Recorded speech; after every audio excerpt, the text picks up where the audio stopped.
Before you file that marriage-based green card application, understand this. What worked for your friend 3 years ago might not work for you today. The immigration landscape has shifted, and if you're not prepared for how USCIS is evaluating cases right now in 2026, you could be setting yourself up for delays, requests for evidence, or worse. I'm going to walk you through exactly what's happening with marriage green card cases, why officers are scrutinizing applications more carefully than ever, and most importantly, what you can do to build a strong case that stands up to this increased review. Stay with me because the information I'm sharing today could save you months of stress and potentially thousands of dollars in complications down the road. Welcome to Entry Status USA, where we break down complex immigration processes into clear, actionable guidance. I'm here to give you the real picture of what's happening with marriage-based immigration, not outdated advice from internet forums or what worked for someone years ago, but what matters right now based on current trends and processing realities. If you're a U.S. citizen or lawful permanent resident sponsoring your spouse, or if you're the beneficiary spouse trying to understand this process, this video is for you. We're going to cover everything from the fundamentals of marriage green cards to the interview process, common pitfalls, and how to build documentation that actually demonstrates the authenticity of your relationship. Let's get started. Understanding the marriage-based green card process begins with recognizing what you're actually applying for. When a U.S. citizen or green card holder sponsors their foreign spouse for permanent residence, they're initiating one of the most scrutinized immigration pathways available. This isn't because immigration officers doubt love or marriage. It's because marriage fraud has been a persistent problem. And unfortunately, genuine couples now face the consequence of that reality through increased verification requirements. The core mechanism involves filing Form I-130, the petition for alien relative, which establishes the qualifying relationship between the U.S. sponsor and the foreign spouse. For spouses already in the United States, this typically pairs with Form I-485, the application to register permanent residence or adjust status. Together, these forms initiate the process of converting a temporary visa status or undocumented presence into lawful permanent residence, assuming the applicant is eligible for adjustment. For spouses outside the United States, the path involves consular processing through a U.S. embassy or consulate in their home country. After USCIS approves the I-130 petition, the case transfers to the National Visa Center, which collects additional documentation and fees before scheduling an immigrant visa interview abroad. Both pathways require extensive documentation, background checks, medical examinations, and almost universally now an in-person interview. Here's a critical distinction many people miss. The type of green card you receive depends on how long you've been married at the time of approval. If your marriage is less than 2 years old when your green card is approved, you receive what's called a conditional permanent resident card. This card is valid for only 2 years, and before it expires, you must file Form I-751, the petition to remove conditions on residence jointly with your spouse. This is a separate application with its own fees, evidence requirements, and often its own interview. Missing this deadline or failing to file properly can result in losing your status and being placed in removal proceedings. If your marriage has already surpassed the 2-year mark at the time your green card is approved, you typically receive a 10-year permanent resident card immediately, bypassing the conditional status entirely. This is one reason some couples choose to wait before filing if they're close to that 2-year anniversary. Though other factors like work authorization needs or travel requirements often make waiting impractical, the scrutiny surrounding marriage green cards has intensified for specific reasons. Immigration enforcement priorities have evolved, technological tools for verification have improved, and frankly, high-profile fraud cases have led to policy changes that affect everyone. Officers now have access to sophisticated databases that can cross-reference social media activity, travel history, prior immigration violations, and even financial transactions. They're trained to identify patterns that suggest a marriage exists primarily for immigration benefits rather than as a genuine marital relationship. What does this mean practically? It means that simply having a valid marriage certificate is no longer sufficient. Officers expect to see evidence of a shared life that extends beyond the wedding day. They want to see financial commingling through joint bank accounts that show regular deposits and withdrawals by both spouses. They want to see shared housing through lease agreements or mortgage documents with both names. They want to see tax returns filed jointly. They want to see beneficiary designations on insurance policies and retirement accounts. They want to see correspondence addressed to both spouses at the same residence. They want to see photographs that span the duration of your relationship, not just from one event, but from ordinary moments over months or years. This documentation serves a specific purpose. It creates a timeline that demonstrates your relationship progressed naturally and that you're building a life together in the way married couples typically do. Officers understand that every marriage is different. Some couples maintain separate bank accounts for personal preference. Some couples live apart temporarily due to work assignments. The key isn't fitting a specific template. The key is explaining your particular circumstances with documentation that makes sense for your situation. The interview process has become the focal point of increased scrutiny. Years ago, a significant number of straightforward marriage cases were approved without interviews based solely on the strength of documentation submitted. That's extremely rare now. USCIS policy has shifted to requiring interviews for the vast majority of marriage-based applications, whether filed through adjustment of status or consular processing. These interviews serve multiple purposes. They allow officers to assess credibility, identify inconsistencies, and determine whether the couple genuinely knows each other in the way spouses typically do. Standard marriage interviews involve both spouses appearing together and answering questions about their relationship history, how they met, their wedding, their daily life together, their families, their finances, and their future plans. Officers observe body language, the comfort level between spouses, and whether answers align not just with each other, but with the documentation previously submitted. Questions can range from broad topics like, "How did you meet?" to surprisingly specific details like, "What color is your bedroom curtain?" or "Who does the grocery shopping?" or "What did you eat for dinner last Tuesday?" The purpose of specific questions isn't to trick you or test your memory of trivial details.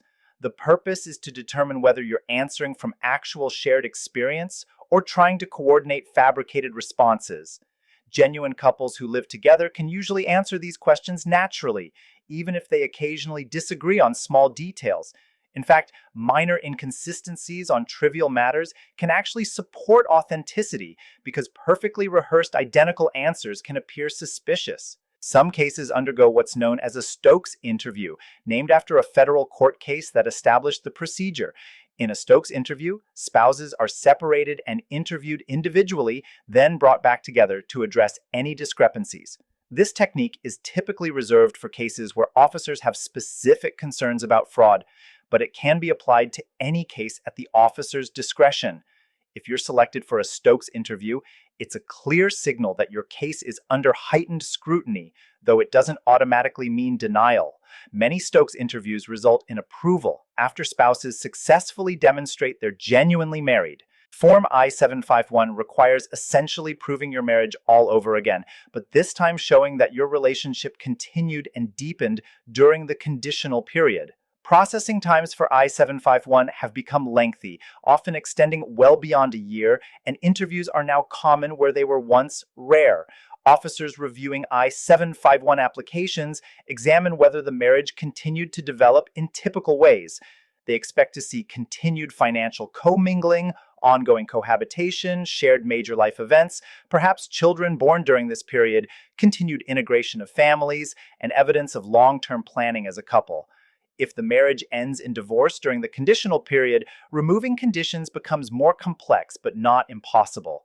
You can file Form I-751 independently with a divorce waiver, but you must demonstrate that the marriage was entered in good faith even though it didn't work out. This requires showing the relationship was genuine when it began and throughout its duration with evidence like the divorce decree, detailed personal statement explaining the marriage and its breakdown, documentation from the marriage period, and sometimes declarations from friends or family who witnessed the relationship. If you suffered abuse or extreme hardship during the marriage, special protections exist under the Violence Against Women Act, which actually applies to all genders. Abuse victims can file I-751 independently without the abusing spouse's cooperation, though they must provide evidence of the abuse, such as police reports, restraining orders, medical records, or witness statements. The pathway you use to enter the United States affects your case significantly. Fiancé visas, known as K-1 visas, bring their own scrutiny. These visas require couples to marry within 90 days of the foreign fiancé's arrival in the United States, then file for adjustment of status afterward. Officers expect the relationship timeline to make sense. If a couple claims they've been together for years but only recently applied for the K-1, questions arise about why they waited or what changed. If they married immediately upon the fiancé's arrival, but have limited evidence of the relationship before that marriage, officers may question whether the relationship is genuine or was rushed for immigration purposes. Marrying after entering on a tourist visa or visa waiver creates potential problems around intent. It's not automatically illegal to enter the U.S. as a tourist and later marry a U.S. citizen and apply for a green card. However, if USCIS believes you entered with a preconceived intent to immigrate and deliberately misrepresented your purpose, that constitutes visa fraud. The distinction depends on timing and circumstances. If you entered as a tourist, spent time in the US, fell in love unexpectedly, and decided to marry, that's generally acceptable. If you entered as a tourist already engaged or with plans to marry immediately and remain, that demonstrates preconceived immigrant intent, which is problematic. The 90-day rule provides some guidance. USCIS may presume misrepresentation if you engage in conduct inconsistent with your non-immigrant status within 90 days of entry. Marrying and filing for adjustment within 90 days of entering as a tourist creates presumption of fraud that must be overcome with evidence. Waiting beyond 90 days doesn't guarantee approval, but it reduces the presumption of preconceived intent. Consular processing avoids some of these intent issues but creates others. When the foreign spouse is abroad, they cannot work in the U.S. or live with their spouse while the case processes, which can take many months or over a year. If that spouse previously lived in the U.S. unlawfully, leaving to process through a consulate can trigger unlawful presence bars. Being unlawfully present for more than 180 days, but less than 1 year, triggers a 3-year bar. Being unlawfully present for 1 year or more triggers a 10-year bar. These bars prevent the foreign spouse from returning to the U.S. during that period unless they obtain a waiver. Waivers for unlawful presence bars exist, but require demonstrating that the U.S. citizen spouse would suffer extreme hardship if the waiver is denied. Extreme hardship is a specific legal standard that goes beyond the normal hardship of being separated from a spouse. It typically requires showing significant health issues, financial devastation, or other extraordinary circumstances that would result from the separation. Waivers add months to the process, require substantial additional documentation, and are not guaranteed. Starting documentation early in your relationship, well before you ever think about filing immigration paperwork, makes the entire process smoother. Genuine couples who've been building a life together naturally accumulate the evidence immigration needs. They have joint utility bills because they share a home. They have joint bank accounts because they manage finances together. They have photos together because they spend time together. They file joint tax returns because they're married. None of this needs to be created for immigration purposes because it already exists as a natural byproduct of married life. Problems arise when couples haven't taken these normal steps, either because they married quickly, maintained separate lives due to circumstances, or simply didn't think about documentation until it was time to file. At that point, they're scrambling to create evidence, which often looks exactly like what it is, evidence created for immigration rather than evidence of a genuine life together. Starting early means opening joint accounts when you start sharing expenses, adding a spouse to your lease when they move in, updating beneficiaries on insurance and retirement accounts after marriage, filing joint tax returns when eligible, and keeping records of shared experiences like travel, holidays, and major purchases. Honesty throughout the process cannot be overstated. Every form you complete, every answer you give at an interview, every document you submit should be truthful and accurate. If you made mistakes in the past, made immigration violations, have criminal history, or have complicated circumstances, disclose them. Immigration has access to extensive databases and will likely discover these issues anyway. Disclosed issues can often be addressed or explained. Discovered issues that were hidden appear as attempted fraud and destroy credibility. Interview preparation should focus on refreshing your memory about your actual relationship, not memorizing rehearsed answers. Sit down with your spouse and talk through how you met, your first date, when you realized you wanted to marry, your proposal, your wedding, where you've lived, how you divide responsibilities, what you do together, your families, your plans. These are things genuine couples know naturally, but in the stress of an interview, nerves can cause you to forget or stumble. Reviewing this information together helps you remember clearly and answer confidently. Don't memorize specific answers to anticipated questions. That backfires because it sounds rehearsed and inauthentic. And if the officer asks a question you didn't prepare for, you'll struggle. Instead, be comfortable with your actual story so you can answer any question naturally based on your real experience. Review the documents you submitted so you remember what you claimed. Inconsistencies between your interview answers and your written application raise red flags even if both are true simply because you forgot what you wrote months earlier. Financial sponsorship requirements create another hurdle many couples underestimate. The U.S. sponsor must file Form I-864, Affidavit of Support, demonstrating they have income or assets sufficient to support the immigrant spouse at 125% of the federal poverty guideline for their household size. For a two-person household in recent years, this means the sponsor needs income around $22,000 annually, more if there are dependents. If the sponsor doesn't meet the income requirement individually, several options exist. They can use assets instead, though assets must typically equal 5 times the income shortfall, which becomes a very large number quickly. They can count the immigrant spouse's income if that income will continue after obtaining the green card. They can use a joint sponsor, another person who meets the income requirements and agrees to take on the financial responsibility. Understanding these requirements early prevents surprises when it's time to file the I-864. Common mistakes are surprisingly prevalent, even in legitimate cases. Submitting minimal documentation because couples assume their love is obvious wastes time and invites RFE. Giving inconsistent answers at interviews because couples didn't review their application or discuss their relationship creates doubt. Living separately after marriage without clear explanation, like work assignments or family emergencies, raises suspicion. Ignoring income requirements or assuming they don't apply creates delays and denials. Stopping documentation after receiving conditional approval leaves couples unprepared for the I-751 filing. Perhaps the most damaging mistake is assuming love alone proves eligibility. Love is personal and internal. Immigration is bureaucratic and external. Officers cannot read your heart or feel your emotions. They can only review evidence. If your evidence doesn't reflect your actual relationship, it doesn't matter how genuine your feelings are. The application will be evaluated based on what's submitted, and insufficient evidence leads to denial, regardless of the truth of your relationship. Avoiding these mistakes doesn't require perfection.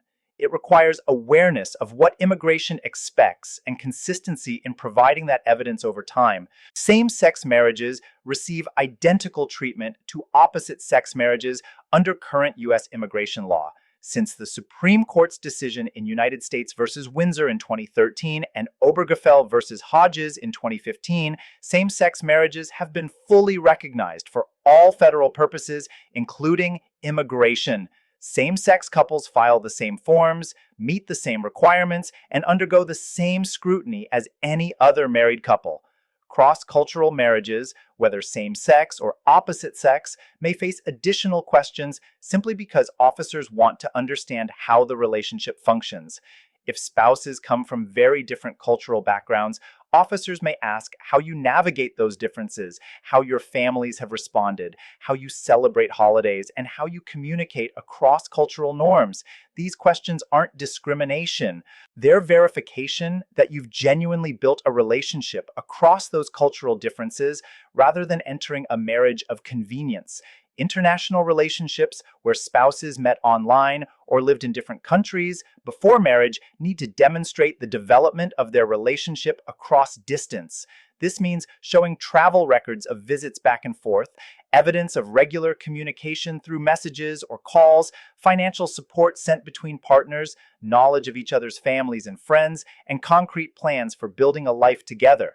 Long-distance relationships aren't suspicious by nature, but they do require showing how the relationship developed without consistent physical presence.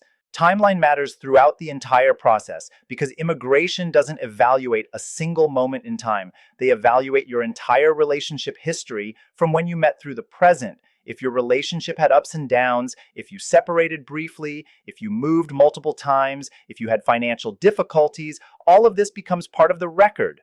Pretending problems didn't exist or hiding gaps in documentation creates more issues than explaining them honestly. Patience is necessary because processing times are long and variable. Adjustment of status cases currently take anywhere from 10 months to over 2 years, depending on the USCIS field office location. Consular processing can take 8 months to 18 months or more. Form I-751 to remove conditions often takes 1 to 2 years.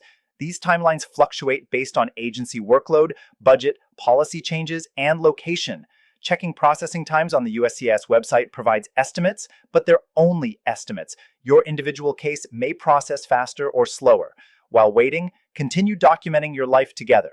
Continue filing joint tax returns, maintaining joint accounts, living together, integrating your lives, and keeping records. Immigration examines the entire period, not just the day you filed. If officers interview you 18 months after filing, they'll ask about your life during those 18 months. If you stopped documenting, stopped building joint evidence, or separated during that time, you'll need to explain why. Marriage-based immigration remains one of the most common and most successful pathways to lawful permanent residence in the United States. Hundreds of thousands of genuine couples successfully navigate this process every year. The difference between a smooth process and a stressful ordeal typically comes down to preparation, documentation, and understanding what USCIS expects, treating your application as serious legal process rather than simple paperwork, building evidence naturally over time rather than scrambling at the last minute, being honest about your circumstances rather than hiding problems, and understanding current trends in how cases are evaluated rather than relying on outdated information all dramatically improve your chances of success.